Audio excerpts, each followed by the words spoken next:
The following podcast is a Dear Media production. You own a bakery. Like I always knew I wanted to open Bird as an homage to my grandmother. She was my very, very, very best friend, and I love her so much.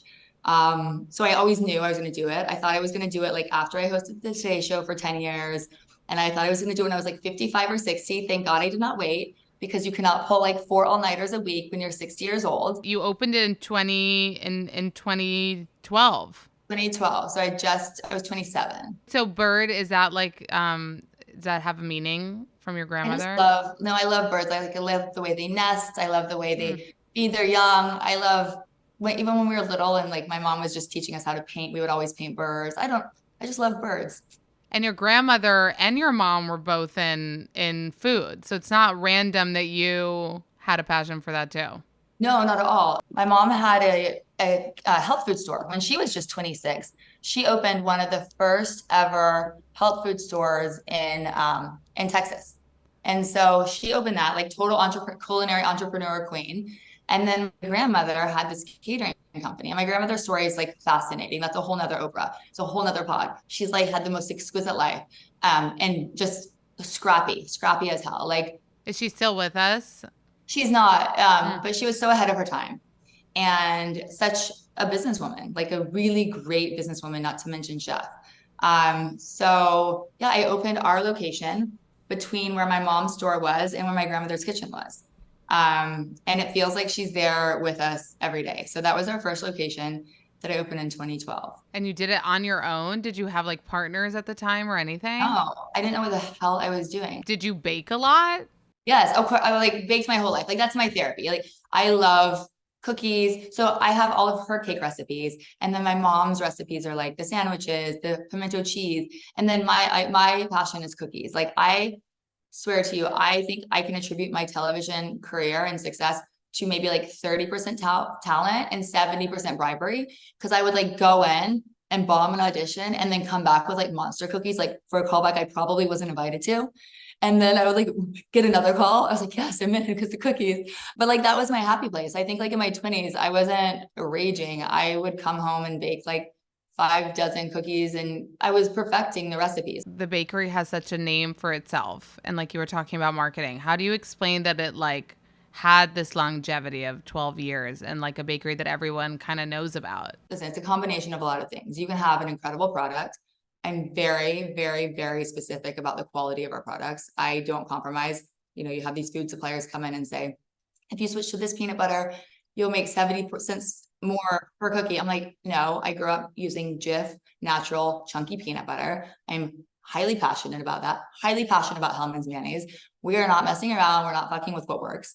So I think having integrity, having an incredible product, and then you can have all of that. And you can have great marketing, but honestly, unless the community really receives you, you have nothing. So it's like kind of a combination of kismet, luck, and integrity, I think. And hospitality, like hospitality is dead. And that's the same thing I love about journalism is stories and people that you get at the bakery. Like I love being in the stores and I love working and chatting with people and finding out how their day was and being part of their wedding and then their gender reveal and then all 4 of their kids' birthday parties. And like, you really get to go on a journey with people in the community when you own a bakery. Why don't you open one in LA? I like having the separation of television and bakery. Like even here, I opened one in the Cayman Islands a few months ago and like I go drop off my kids and have, you have, because Noah's in school now, you have that like 45-minute of like exhale after drop off where your day hasn't really started yet. But like I go drop off and then like come home to like tidy up the hurricane that was school lunches and everything getting out the door. But like I really like those 30 to 45 minutes before I schedule anything at night. Now that I have the bakery here, I like drop them off, go for our morning lineup. And like you just feel like if you're not there, you're doing it a disservice. So, we've been in talks to open in LA. We were in talks at the Grove. We were in talks at the Palisades Village. Maybe we'll do that like when I have more bandwidth one day. But right now I'm pretty tapped out. Let's talk about what's happening right now. I hope still happening. Are you still dating your hot boyfriend? Yeah. He's okay, good. I got worried for a second with that. Yeah. So how did you meet? Is he a Cayman man? No, he's actually from Lithuania. He was born and raised in like a small village in Northern Europe. And he's a physical therapist. So if you move to LA, is he gonna come? I don't know. I don't, everyone says it's gonna ruin him. Oh He's like the no. most pure soul. He's Oh just like no. so authentic. And so, I mean, I'm not saying LA isn't, but he's just I like, mean, LA a little bit is. I eh, mean, a little bit, yeah. don't talk about my city like that, Amanda. I know. I know you love it so much, Elizabeth. I know. But I don't, yeah, I mean, listen, he's very much from a background of like, you get married super young and hey, all of his friends have like 3 kids and we're definitely a little bit in different places that way. So, he's very like traditional and he's only 26, but like his friends all have some like 2 and 3. Families. So who's the new Elizabeth? The new Elizabeth, she's working on a cookbook.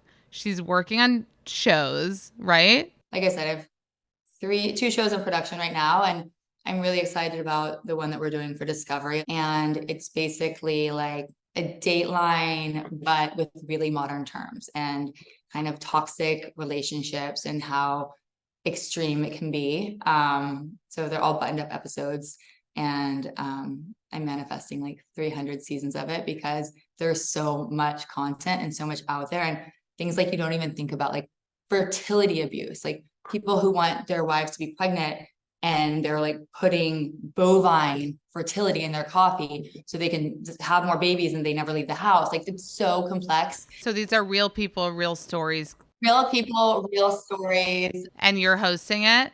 I'm hosting and producing it. Elizabeth. Oh, I'm excited. So that's the new era. The new era is like hopefully just spreading messages and entertaining people in the process. We're all just products of our upbringing and our history and our past. And that really manifests itself in romantic relationships and all relationships. So the show is like my dream job.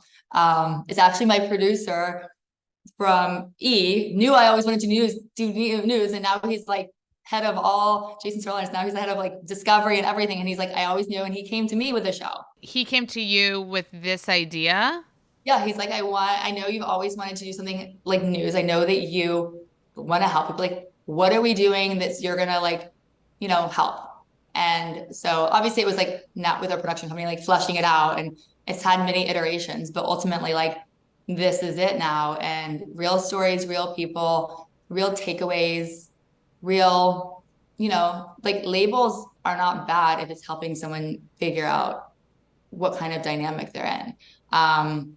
So I'm really excited. I am too. This is so great.